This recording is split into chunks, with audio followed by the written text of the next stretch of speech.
Assalamualaikum warahmatullahi wabarakatuh. Alhamdulillah wassalatu wassalamu ala Rasulillah wa ala alihi wa sahbihi wa man da'a bi da'watihi wastanna bi sunnatihi ila yaumil liqa'i rabbih. Al-habaib al-afadil al-ulama al-ajilla nafa'ana Allah bi ghazili 'ulumihim wa bi husni adabihim wa lutfihim. Ja'ala Allah wa iyyakum ma'al habibil Mustafa fi jannatin. Orang yang menyambut beliau, kalau dia masih ada ikatan dinas, maka beberapa hari ini kita lihat orang itu dihukum dari jabatannya. Orang yang mengupdate status kalau menulis nama beliau, maka Instagramnya akan diblokir. Hanya menulis namanya saja, maka Facebooknya akan ditutup.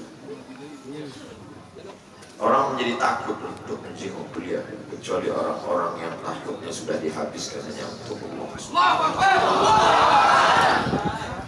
Apa dosanya? Apa salah?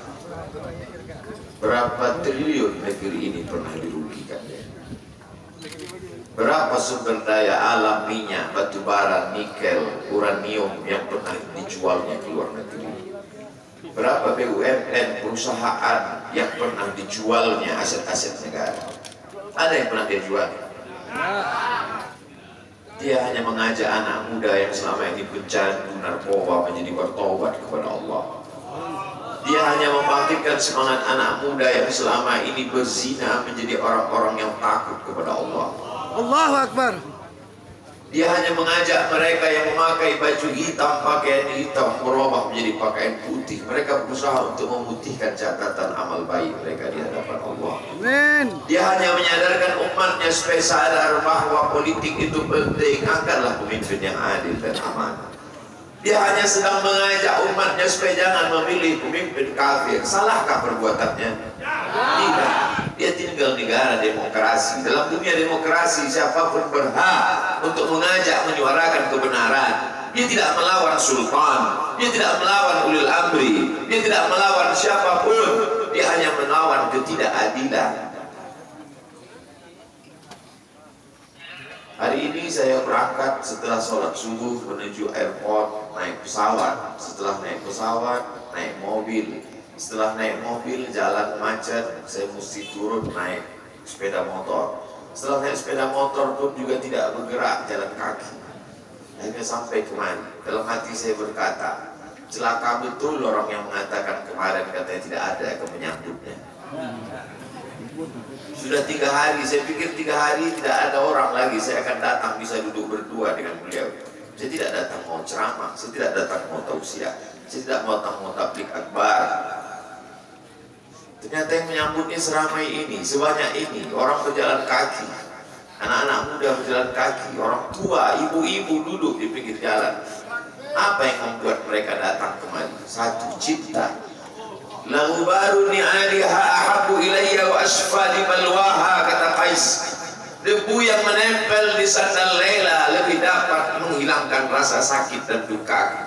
Hanya cinta kepada Laila, apalagi cinta kepada zuriat Nabi Muhammad SAW.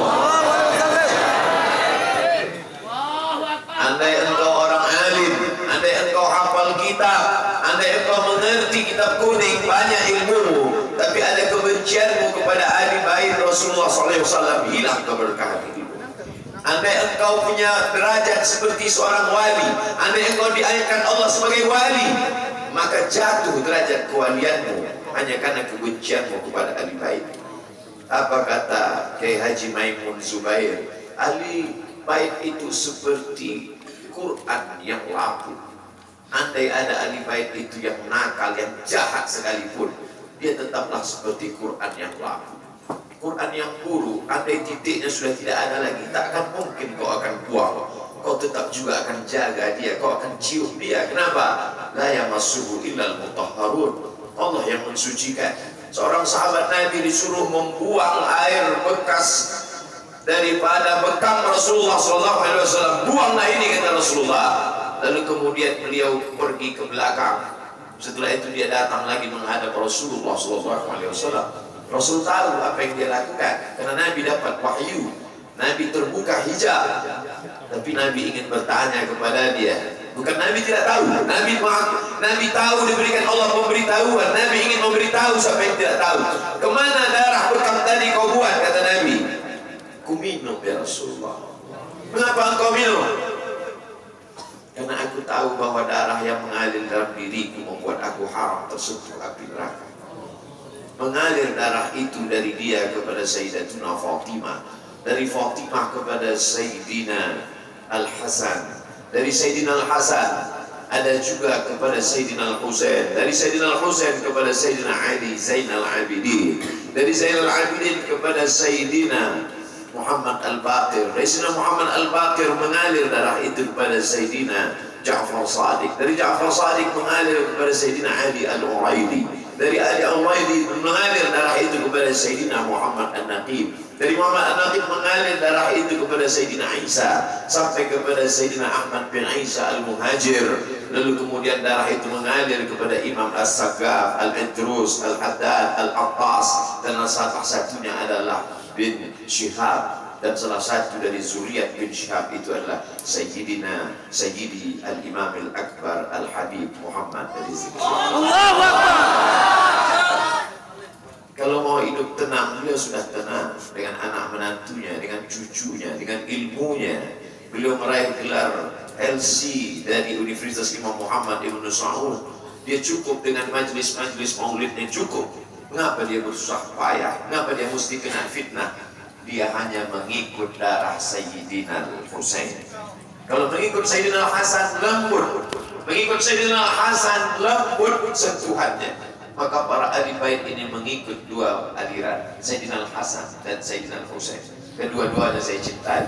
Habaib yang mengikut Sayyidina Al-Hasan, saya datang, saya cium tangan mereka, saya bersilaturahim, lembut gaya mereka. Tapi mereka semua mengajak untuk mencintai Sayyidina wa Maulana Muhammad sallallahu alaihi wasallam.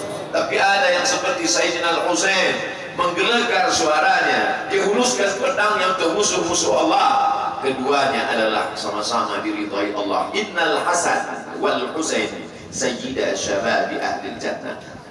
Yang mencintai Sayyidina Al-Hasan, mencintai Sayyidina Al-Husain, yang mencintai zuriat mereka, keturunan mereka, maka dengan cinta itu bekal kita menghadap Rasulullah SAW. Andai aku dihadapkan nanti menghadap Allah, tahajudku tak sebanyak Imam Ahmad bin Hanbal, 300 rakaat fil yaumi wal laila, 300 rakaat sehari semalam. Andai aku dihadapkan kepada Rasulullah SAW, maka jihadku tidak sebanyak Sayyidina Khalid bin Walid. Setiap jengkal kulitnya, setiap tetes darahnya tak lepas daripada tebasan tombak, anak panah dan pedang. Andai aku dihadapkan kepada Sayyidina Maulana Muhammad SAW, amalku tak sebanyak Abdurrahman ibn Auf. Lalu apa bekalmu, hai Abdul Somad? Adakah ceramah-ceramahmu itu bisa kau jadikan bekal menghadap Allah? Tidak. Sebagiannya sudah diambil oleh tatapan mataku melihat berapa subscriber, follower, dan viewer. Abdul Somad mungkin habis amalnya sudah ria. Satu-satunya yang akan dijadikan bekal menghadap Rasulullah hanyalah aku pernah mencintai keturunan Rasulullah. Allahu Akbar. Allahu Akbar. Allahu Akbar. Aku pernah mencintai zuriat.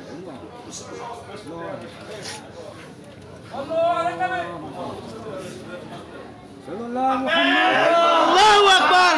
Wahai para pelaku pembuat dosa, wahai para pezina, wahai para peminum khamar yang belum bertaubat, kalau kalian belum sanggup untuk berbuat baik, kalau kalian belum mampu untuk beramal saleh, paling tidak jangan kalian sakiti zuriat Rasulullah. Jangan kalian keluarkan kata-kata, jangan keluarkan kata-kata fitnah. Bagaimana kalian akan menghadap Rasulullah? Bagaimana kalian akan menghadap Rasulullah?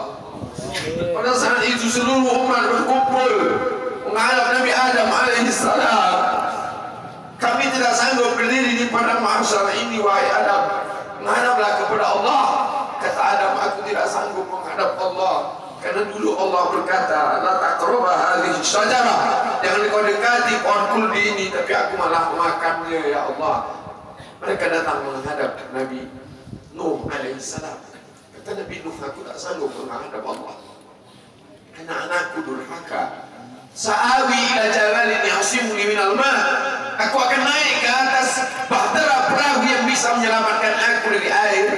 Aku tak sanggup menghadap Allah, kata Nabi Nuh alaihissalam. Mereka menghadap kepada Nabi Musa, aku tak mampu, kata Nabi Musa. Mereka menghadap kepada Nabi Isa, aku pun malu kepada Allah, karena mereka jadikan sembahan di atas muka bumi Allah. Mereka hanya mampu menghadap Sayyidina Maulana Muhammad sallallahu alaihi wasallam.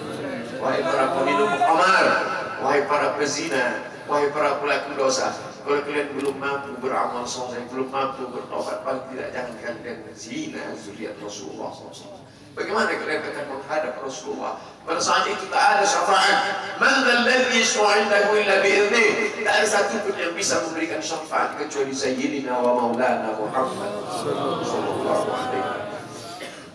Wahai para pemimpin, yang hari ini kau dititipkan amanah kekuasaan. Beberapa hari ini kau lihat apa yang dilakukan orang pada Donald Trump. Kurang hebat apa lagi Trump? Negara adidaya, kekuasaan, kaya raya.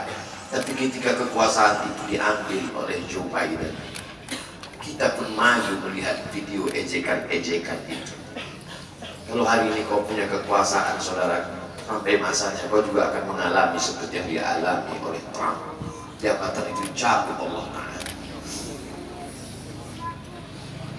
Saya masih melihat video bagaimana Bapak Susilo Bambang Yudhoyono sampai ke Pekanbaru beberapa tahun yang lalu.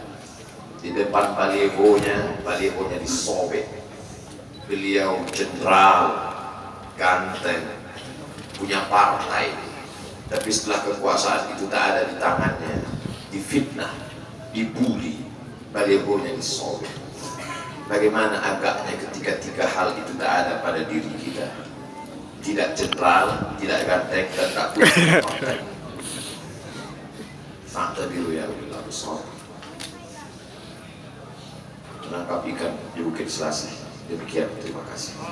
Assalamualaikum warahmatullahi